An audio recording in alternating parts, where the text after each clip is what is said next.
મિત્રો, હું બસમાં મુસાફરી કરી રહ્યો હતો ત્યારે એક સુંદર વિધવા યુવતી આવીને મારી બાજુમાં બેસી ગઈ. તે ઉદાસ લાગી રહી હતી. તેને કામની જરૂર હતી. તે મારી પાસેથી કામ માંગવા આવી હતી. પછી તે મારા જ ઘરમાં રહેવા લાગી. તે ખૂબ જ સુંદર અને ઈમાનદાર હતી. હું એકલો હતો, યુવાન હતો. એક રાત્રે તે મને પાણી આપવા આવી. રાત ઘણી વીતી ગઈ હતી. તેનું સૌંદર્ય મને ગમતું હતું. નમસ્કાર મિત્રો, મારું નામ યોગેશ છે અને મારી ઉંમર 30 વર્ષની છે. હું એક મોટી પાપડની કંપનીમાં કામ કરું છું. હું એક કંપનીના કામ માટે બહાર ગયો હતો અને જ્યારે પાછો આવતો હતો ત્યારે બસમાં મુસાફરી કરી રહ્યો હતો. મારી બાજુની સીટ ખાલી હતી. બસ એક સ્ટેશન ઉપર ઊભી રહી અને લગભગ 27 થી 28 વર્ષની એક યુવતી બસમાં ચડી.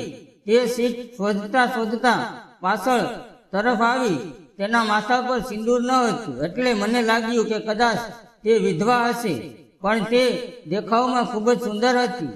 ગોરો ચહેરો, મોટી મોટી આંખો, લાંબા ઘના વાળ અને ચહેરા પર થોડો ગુસ્સો અને દુઃખ સ્પષ્ટ દેખાતું હતું. તે મારી બાજુમાં આવી અને પૂછ્યું, અહીંયા કોઈ બેઠું છે? મેં કહ્યું, ના, બેસો.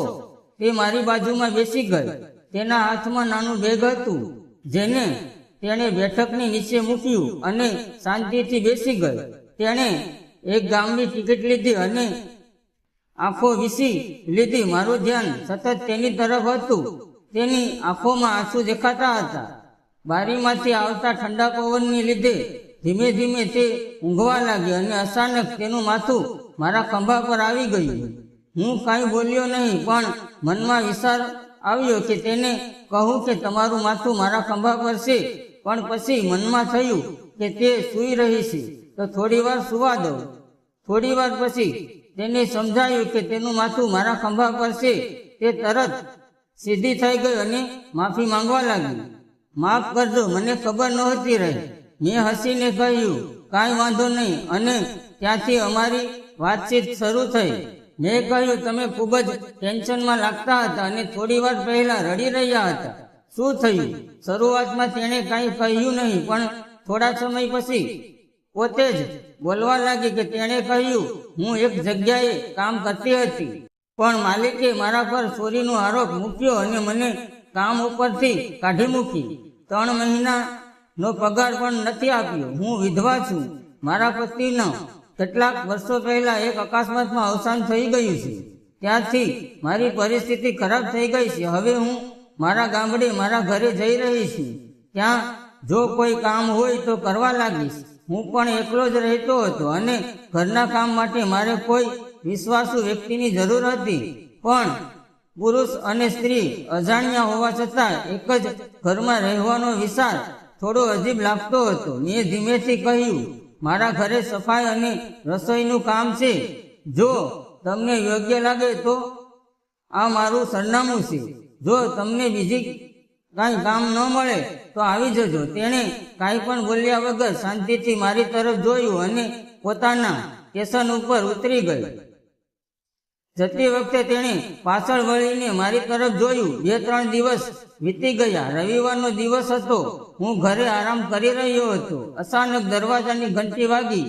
મેં દરવાજો ખોલ્યો તો સામે એ જ યુવતી ઊભી હતી. તેણે સાવ સાદી સાડી પહેરી હતી અને ચહેરા પર થાક હતો. તેણે હળવા સ્મિત સાથે કહ્યું, મારે કામ જોઈએ છે. એ દિવસે બસમાં તમે મને સરનામું આપ્યું હતું, તે લઈને હું આવી છું. હું બોલ્યો, આવો અંદર. મેં તેને પાણી આપ્યું અને બેસો. મેં પૂછ્યું, તમને કેટલો પગાર જોઈએ છે અને રહેવાનું શું? તે બોલી, મારી પાસે રહેવાનું કોઈ સ્થળ નથી.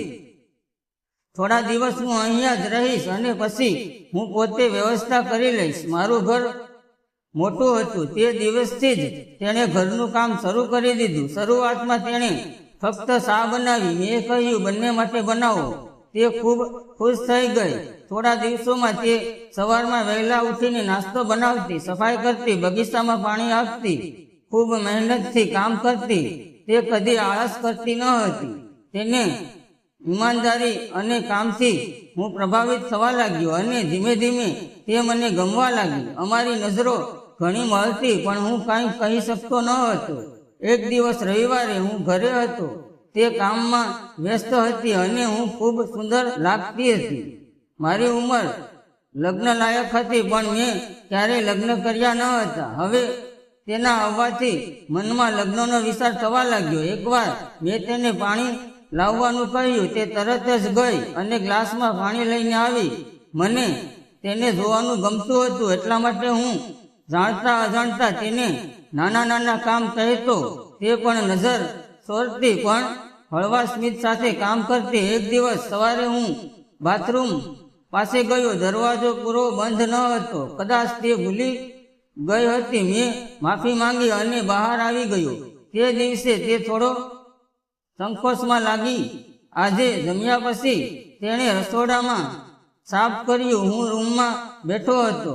મારે પાણી જોઈતું હતું, તે માટે મેં તેને બોલાવી. તે પાણી લઈને આવી. મેં હળવેથી કહ્યું, મમતા, મારે તમારી સાથે વાત કરવી છે.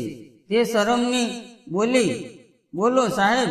મેં પૂછ્યું, તમે આટલા યુવાન અને સુંદર છો, તો બીજા લગ્ન કેમ નથી કર્યા? તે બોલી, મારું કોઈ નથી, અને જો કોઈ મારી સાથે લગ્ન કરે પણ પછી મને દુઃખ આપે તો હું ફરી એ દુઃખમાં જ જવા નથી માંગતી. મેં કહ્યું, જો તમને સારો માણસ મળ્યો હોય જે તમને સાચો પ્રેમ કરે તો તમે ફરી લગ્ન કરશો? તે ધીમેથી બોલી, હા. મેં કહ્યું, મારું દિલ તમારા માટે ધડકે છે. હું તમારી સાથે લગ્ન કરવાનો વિચાર કરું છું. તે થોડી ખુશીથી મારી તરફ જોવા લાગી. મેં કહ્યું, તમે ગરીબ છો તો શું થયું? તમે પણ સન્માનને પાત્ર છો. તેની આંખોમાં આંસુ આવી ગયા. એ દિવસથી અમે બંને એકબીજાની વધુ નજીક આવવા લાગ્યા. 3 મહિનાના પ્રેમ અને વિશ્વાસમાં વીતી ગયા. પછી હું તેને મારા ગામડે લઈ ગયો અને તેને મારા માતા પિતા સાથે પરિચય કરાવ્યો. શરૂઆતમાં તેમને થોડું અજીબ લાગ્યું, પણ પછી તેનો સ્વભાવ અને કામ જોઈને તેઓ પણ તૈયાર થઈ ગયા. અમારા લગ્ન ધામધૂમથી થયા. ગામના ઘણા લોકોએ ટિપ્પણીઓ કરી, પણ મારા મિત્રો મને અભિનંદન આપતા હતા અને મને કહેતા કે તે એક સ્ત્રીનું જીવન ફરીથી સુંદર બનાવી દીધું. આજે મમતા મારી ખૂબ કાળજી લે છે અને પ્રેમ આપે છે. હું પણ તેને કદી કોઈ વસ્તુની ખોટ પડવા દેતો નથી. અમારો પ્રેમ સાચા દિલથી છે અને એ જ સાચો પ્રેમ હોય છે, જે પૈસા કે સમાજને જોઈને નહીં પણ દિલથી થાય.